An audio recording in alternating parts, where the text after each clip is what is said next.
कहिलेकाहीँ माफी दिनु नै सबैभन्दा ठुलो शक्ति हो। सुन्नुभएको छ, म तपाईँलाई अलिकति छोटो कहानीबाट सम्झाउँछु। एक पुराण कथामा लेखिएको छ, युवाले साथीको गल्ती माफ गर्न सकेन। साथीले भने माफ गर्नु आफैलाई मुक्त बनाउने उपाय।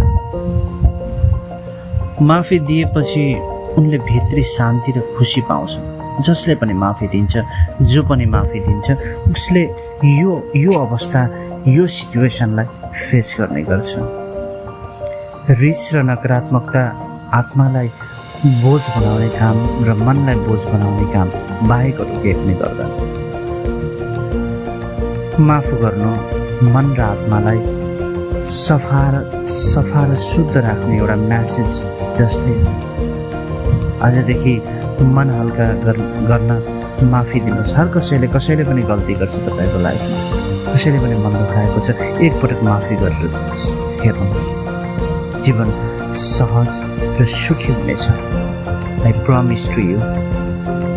आजको लागि तिमी हरिओम।